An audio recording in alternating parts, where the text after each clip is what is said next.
This month on the World Sailing Show, the brand new Sail GP Tour heads to the Big Apple. Lake Ginevra throws up a storm of a race. And Tokyo is calling in Marseille. But we start in the Balearic Islands to join the biggest field yet for the season opener on the world's leading Grand Prix monohull circuit.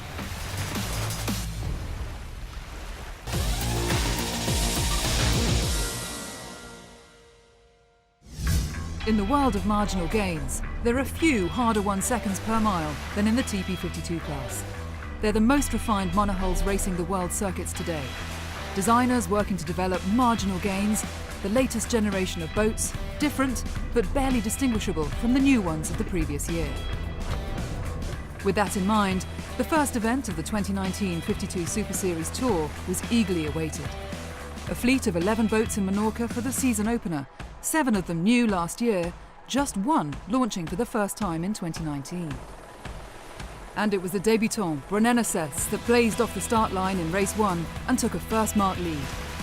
The boat from Russia had the class of 2018 worried that designers, boat-in partners, had found something special as the new boat led at every turn to take the race by a comfortable margin. The glory proved short-lived though, and before long, the team sailing Azzurro were on top just before the regatta halfway stage. As the week progressed, the 2018 champion, Quantum Racing, began to come good, firing in a second and 2 wins to top the leaderboard.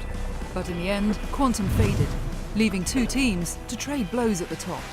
Preveza is stacked out with a multinational crew, including Turkish owner Veli Ergi, New Zealanders helmsman John Cutler and tactician Hamish Pepper, and navigator Nacho Postigo from Spain.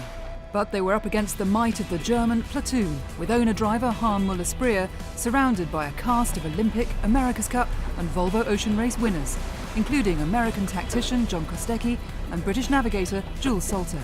The 2 boats went into the final race with just 2 points between them. Finished within 2 places of Platoon, and Preveza would be crowned champions. But it didn't play out that way. Platoon led off the start line and cruised away to a comfortable lead. Behind them, the Maths was playing against the Turkish as they struggled back in 6th. At each turn, the Turks climbed through the fleet, and as Platoon stormed the finish line to win, the German team were looking anxiously back to see if they'd done enough. They had. Preveza were 4 seconds out of the 3rd place that would have given them the title. So, first victory of the new season to Harm Muller-Spreer and his team. While the Germans were celebrating at the top of the podium, Brunello-Sets' 5th place finish on their debut was more than satisfying for owner Vladimir Lubomirov. I'm in very good mood, I'm happy. Of course, yesterday we were not so good, we did 10th, but first race was first. It means we have good potential, and I'm absolutely sure in the end of the season we will be in first half.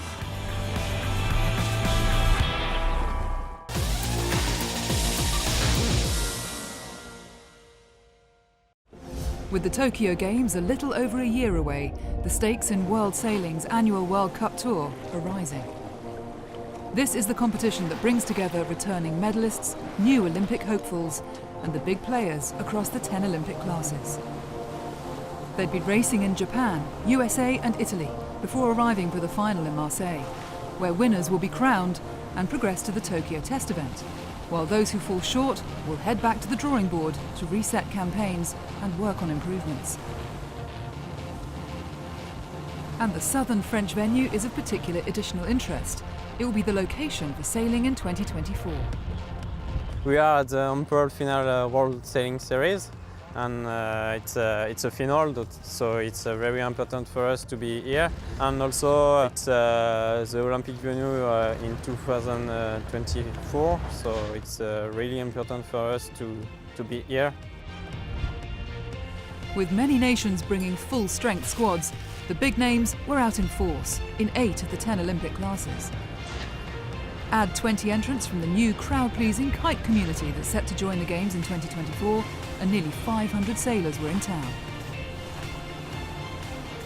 The kites look spectacular in the breeze, and while they won't be appearing at Tokyo, this foiling balancing act is becoming an established fixture of the Olympic circuit.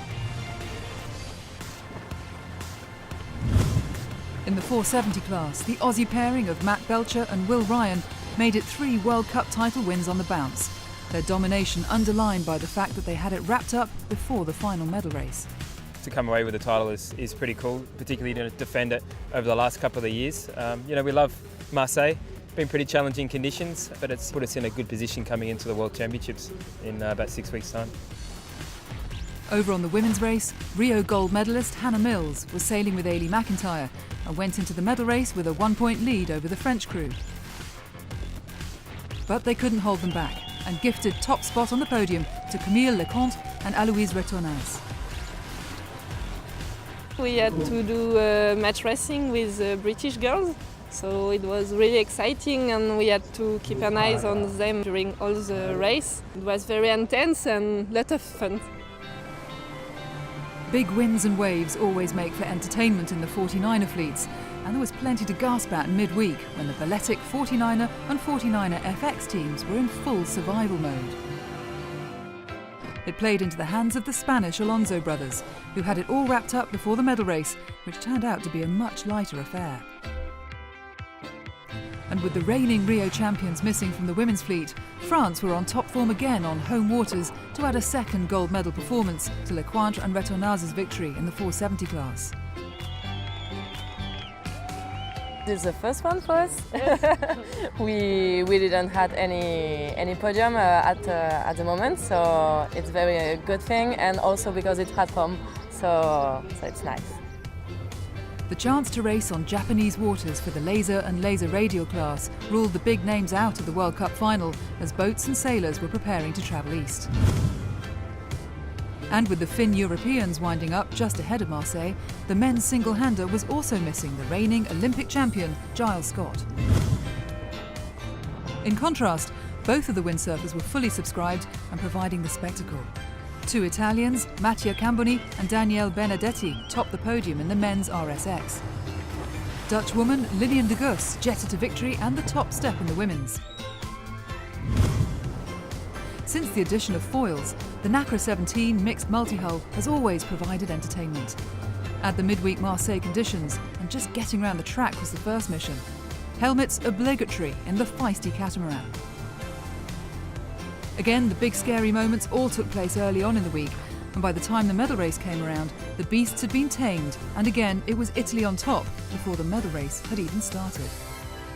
Vittorio Bissaro and Maëlle Frascari scored the gold, with defending Rio champion Santiago Lange struggling for 5th.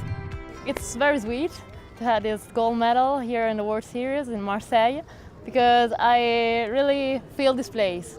I felt this place this week, me and Vito, the conditions, everything. There was a good feeling between us and we got Marseille. The NACRA victory was enough to give the Italians top nation status as national squads head next to the Olympic test event in Enoshima, Japan this summer. The final World Cup leaderboard was notable for some interesting new names alongside the reliable multi-medal performers. A sign of things to come? Or a bump in the road on the build-up to 2020. The old guard will tell you it's all part of a carefully timed run.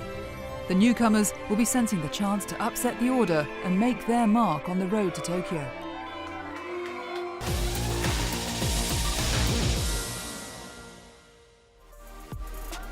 Since it began back in 1939, Switzerland's Bol D'Or Mirabeau has grown into one of the most celebrated inland lake regattas.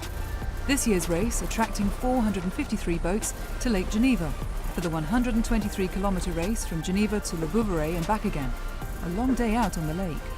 The fleet was greeted with sunshine and a light southwesterly breeze as they lined up for the mid-morning start of the 81st edition. But the Swiss Met Office were predicting a violent storm later in the day that would have spectacular consequences for those on the lake. Sure enough, at 5 p.m. local time, the storm hit and all hell broke loose. The wind blowing at nearly 50 knots, visibility reduced to 100 metres, and waves battering the fleet for well over half an hour. Safety crews did their best to look after those on the water. Even so, numerous competitors lost their masts, while elsewhere, sailors fell overboard and several boats either capsized or sank. Less than 200 boats made it to the finish. Despite the chaos on the lake, as the wind almost shut off late in the day, Donatella Bertorelli's Lady Cat, skippered by Jan Guichard, led the decimated fleet home to a victory in 10 hours and 36 minutes to win an extraordinary edition of the Bol D'Or.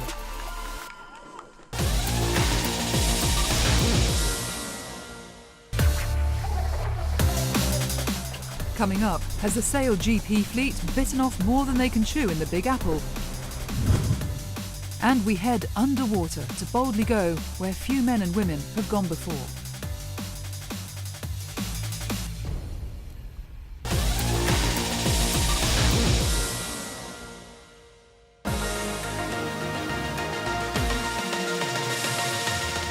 Welcome back. Still to come, the best of the Rolex Giraglia. And we turn our attention to life under the water. But first we're heading to the USA for the halfway stage in the inaugural Saily.it series.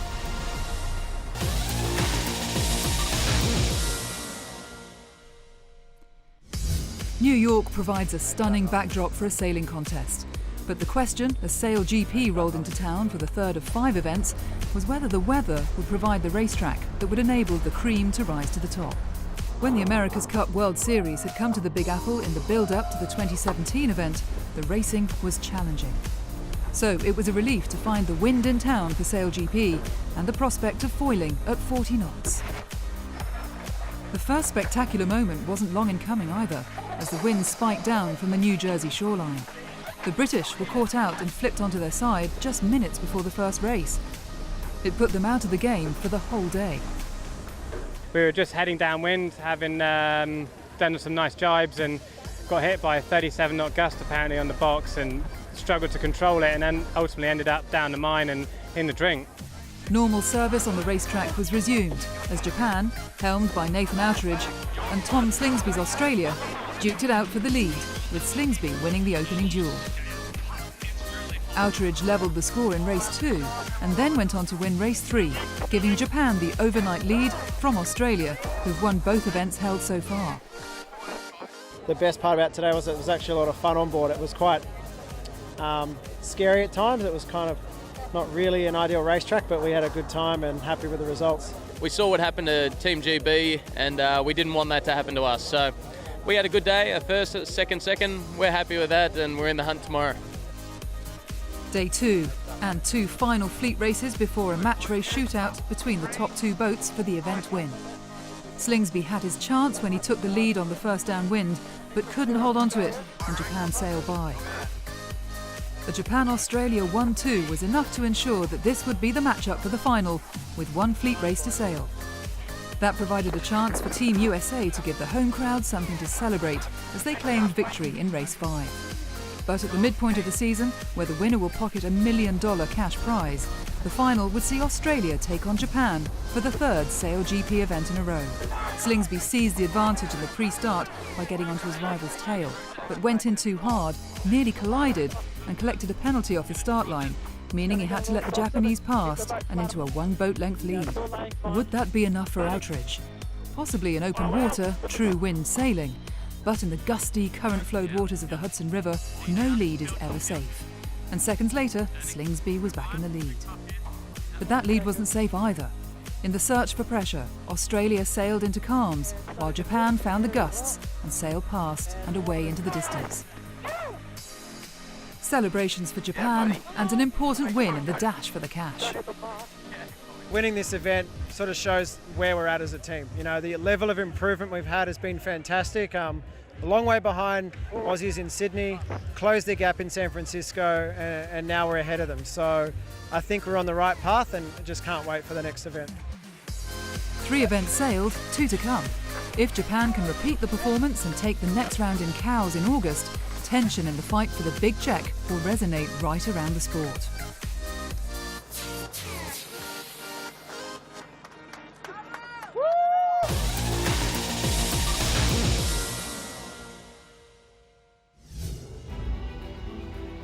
In a first for the World Sailing Show, we turn our attention to life under the water now, and a sustainability project addressing the crisis facing our planet. The ocean is the source of half the oxygen we breathe, the sink for much of the carbon dioxide, scientific consensus calls for the protection of 30% of the world's oceans by 2030. An intrepid international team of 50 scientists, subsea engineers and technicians have just returned from a research expedition in the waters of the Seychelles in the Indian Ocean, led by the UK's Necton Foundation. Necton's mission is to explore and protect the deep ocean, the last great unknown frontier on our planet. Our mission here in Seychelles is to undertake at least 50 first descents into this unknown territory and try and gather the actionable data that they need to help inform the protection of 30% of their entire ocean territory. Scientists on board surveyed underwater life by diving into the twilight zone below depths of 30 metres that the tropical sun barely reaches. Using 2 crude submersibles and a remotely operated vehicle, they were able to document organisms and habitats up to 500 metres deep, while sensors offered a glimpse of depths of up to 2,000 metres. We use a vast array of different equipment and technologies, and this is because we want to assess the whole of the water column. So not just the seabed, not just the water itself, but all the way from surface to depth. It's massively important for us to be able to understand all of the communities, who's living where, why, what are they doing for each other, and we can only do that when we have a full toolkit. All the data gathered is given to the Seychelles government to enable the country to put in place a groundbreaking marine protected area of 30% of its waters. One of the founding principles of this mission is for us to work with and on behalf of Seychelles. This is their territory. We are here purely as visitors. And throughout this mission, we've worked hand in hand with Seychelles partners. There are 9 scientists participating from Seychelles and supported by 6 major research grants and 2 fellowships at the University of Oxford. In a broadcasting first, live video was transmitted from 300 metres below the surface of the ocean to hundreds of broadcasters and digital publishers across the globe. And from a submersible over 100 metres beneath the sea, the President of the Seychelles issued a heartfelt plea to the world to protect the oceans. It is a privilege to address you, citizens of the world. From the beating blue heart of our planet. Further expeditions are planned over the next 3 years in the Indian Ocean.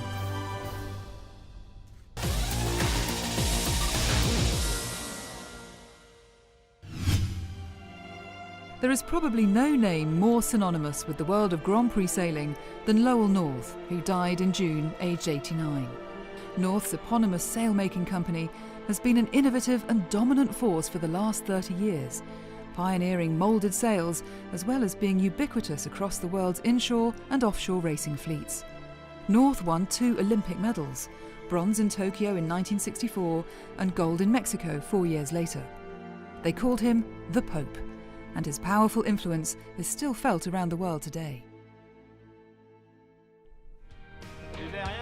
A couple of months ago, the covers were taken off the new French ultime multi-hull Cedebo. Now the beast is sailing, and skipper Thomas Coville and his crew are shaking down the 105-foot machine that he's hoping will take him on record-breaking laps of the planet. The fully crewed record stands at just under 41 days, the solo record at just over 42. The latest iteration of Cedebo is quite different, most notably in the main control area, which is right in front of the mast. It's the result of the fact that masts on these big boats are creeping further and further back.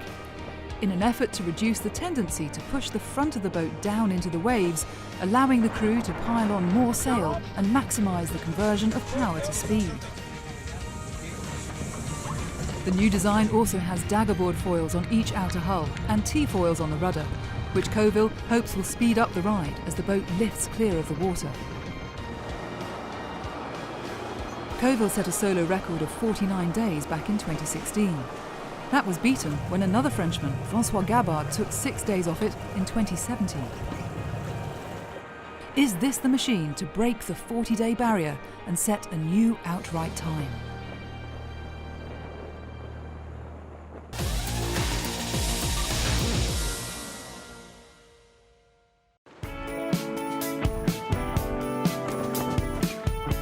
Saint-Tropez, France. Down in the world-famous harbour, luxury yachts were making room for their racing counterparts in the Mediterranean to take part in the 67th edition of the Rolex Giraglia. As a curtain raiser for the main offshore event, the 241 nautical mile race from Saint-Tropez to Monaco, there were 3 days of inshore racing, which provided the first opportunity to see a fleet that included 10 Club Swan 50s, 3 Maxi 72s and Rambler 88, George David's globe-trotting race winner from the USA. We've never been a light air boat. This boat was commissioned in the first place for heavy air ocean racing, and that's what it's really good at. We keep hoping for a Mistral. Wouldn't that be nice? Challenging Rambler for the honour of being first into Monaco was Magic Carpet Cubed, owned by Lindsay Owen-Jones. Although 12 feet longer, Magic Carpet was built for luxury and so ceding weight to its out-and-out racing rival. Can we stay up with our air conditioning on our fully fitted boat with this totally empty racing machine, even on a favourable ground? The odds are against it, but you never know. The big Mistral winds forecast were not blowing as the 243-strong fleet left Saint-Tropez, headed down the French coast to La Formigue before turning east to the Giraglia Rock off the northern tip of Corsica.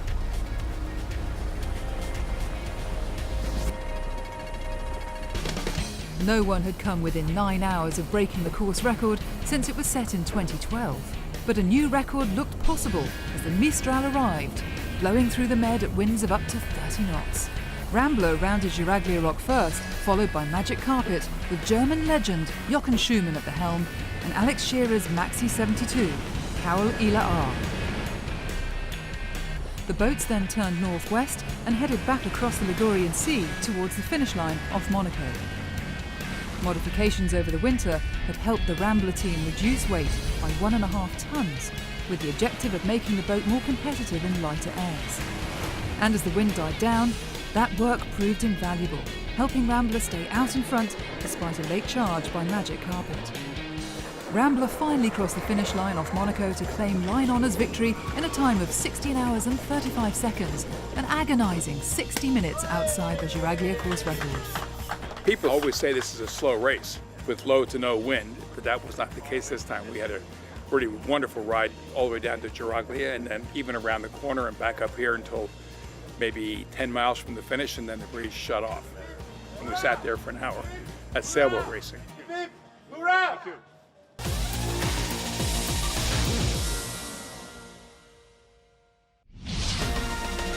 Next month, we're at round 2 of the 52 Super Series in Portugal. And international sailors battle for a new trophy in La Solitaire de Figaro.